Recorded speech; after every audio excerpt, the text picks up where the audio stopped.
పురుషుల గురించి చాలా మందికి తెలియదేమో, ఒక పురుషుడు ఒత్తిడిలో ఉన్నప్పుడు sex is zero for him.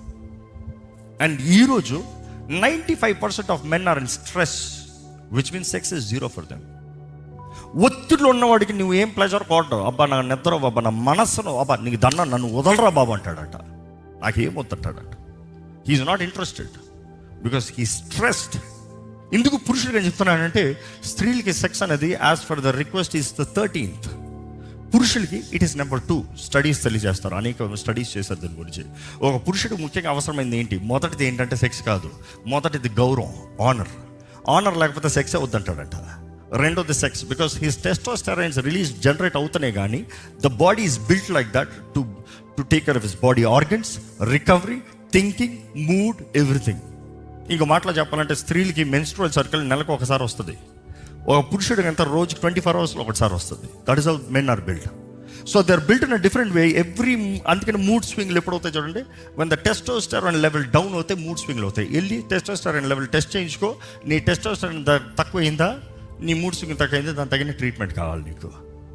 Testosterone బాగున్నవాడికి క్లారిటీ ఉంటుంది, ఫోకస్ ఉంటుంది, బాడీలో రికవరీ ఉంటుంది, పవర్, స్ట్రెంగ్త్ ఉంటుంది. That is how men are created. ఈరోజు అజ్ఞానంలో చాలామంది ఏదో అనుకుంటాడు, ఒత్తిడిలో ఆల్రెడీ నలిగిపోయి ఉంటాడు. ఓ పక్క అప్పుల భారం, ఓ పక్క లోను భారం, ఓ పక్క చేతుల్లో తీసుకున్న అప్పులు, అక్కడ ప్రారంభించిన పని, ఇక్కడ ఇల్లు కడతానని స్టార్ట్ చేశాడు, పెట్టుకున్నాడు, ఇక్కడ అది చేస్తానని పెట్టుకున్నాడు, పైగా ఉద్యోగం చేస్తున్నాడు, ఆ బాస్ ఏమో పిండి పడేస్తున్నాడు, ఈ టీం మేనేజర్ ఏమో ఉతికి పడేస్తున్నాడు, వీటన్నిటిలో పోయి బానిసలా పని చేస్తున్నాడు. ఎవరన్నా ఉందా? ఎవరితామే?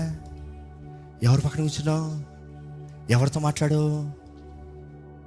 ఇంకా భార్యతో హృదయం పంచుకుంటాడంటో, ఇంటికి రావాలనిపిస్తాడంటో, ఎందుకురా ఈ జీవితం అనిపిస్తుంది.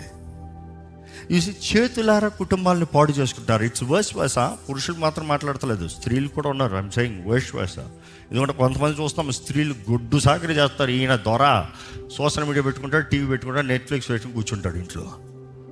ఉన్నారు, 2 రకాలు ఉన్నారు. But then I'm saying the reality worse worse. ఒక స్థితిని నువ్వు ఎరుగుతానే కానీ, ఆ వ్యక్తి మనసులో ఏమవుతుందో నువ్వు తెలుసుకుంటానే కానీ, ఆ వ్యక్తిని గురించి నువ్వు ఏం మాట్లాడతానికి అధికారం లేదు. నోటుకు వచ్చినట్టు మాట్లాడి దేవుని ద్వారా తీర్పులకు పోవద్దు, దేవుని ద్వారా నాశనం అవ్వద్దు.